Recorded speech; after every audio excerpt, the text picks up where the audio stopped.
Yes, welcome to part 2 of digestive system. I'm going to talk about digestion of food in the stomach. The previous video, I've just talked about digestion in the mouth.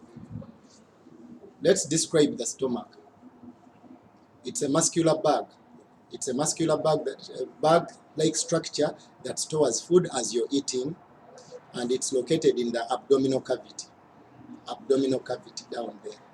So this is the stomach here. This is the stomach. It's found in the abdominal cavity. Remember, your trunk has an abdominal cavity and a chest cavity. Now, this stomach has got two sphincter muscles, one at the top and one at the bottom.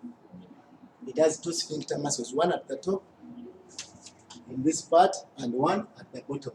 The top sphincter muscle is called the cardiac sphincter. How useful is the cardiac sphincter? It closes the upper end of the stomach. It closes the upper end of the stomach. In case there's churning of food going on, it will prevent that food from getting back to the esophagus or gullet. Then the pyloric sphincter, pyloric, P-Y-L-O-R-I-C-K, pyloric sphincter, that one is at the bottom. That one releases food from the stomach in bits. It releases food from the stomach in bits so that food can continue to the duodenum for further digestion. Okay, now the stomach has got a number of uses. Your stomach has got a number of uses. The first one is it stores food as you're eating. It stores food as you're eating. The second one is it produces a juice, a digestive juice called gastric juice. Gastric juice, G-A-S-T-R-I-C, gastric juice. And then the third role is that's where digestion of proteins begins. That's where digestion of proteins begins. The fourth role is it churns food into chyme. It churns food into chyme.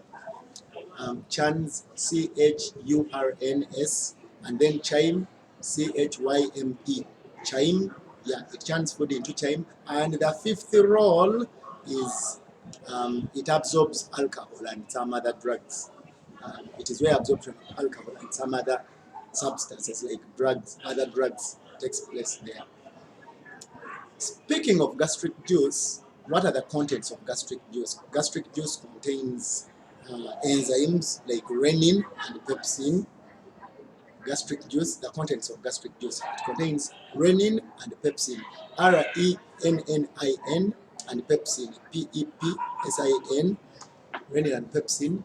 Then it also contains hydrochloric acid. It contains hydrochloric acid, and then it also contains some mucus in it. Those are some of the contents of gastric juice. Hydrochloric acid. How useful is hydrochloric acid? Hydrochloric acid has got its roles, like it kills the germs that come along with the food as you're eating. It kills the germs that come along with the food as we are eating. 2, it makes the conditions in the stomach acidic. It makes the conditions in the stomach acidic. Then another thing is it deactivates salivary amylase.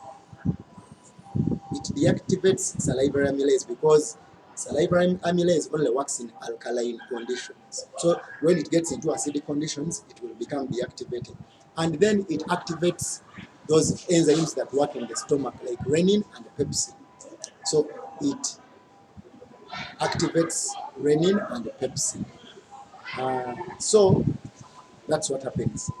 What kind of foods are digested in the stomach? Those are the proteins. Renin coagulates milk in babies. It helps in coagulating milk in babies. And then pepsin is the one that digests proteins, especially with the adults. It converts let me leave that. So that is it. That's digestion of food in the stomach.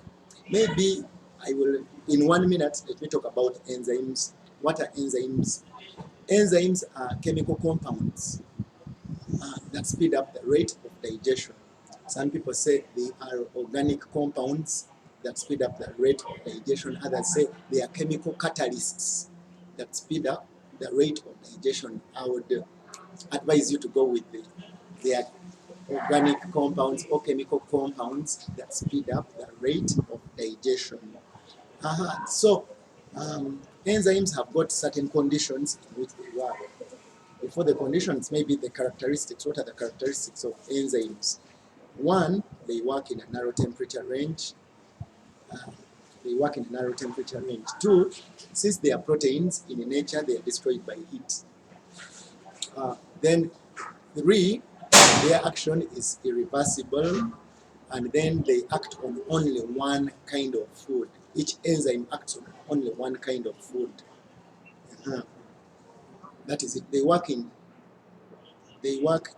two conditions, that's either acidic or alkaline conditions. And acidic conditions are only in the stomach. The rest, we have alkaline conditions like in the mouth, in the duodenum, and in the ileum.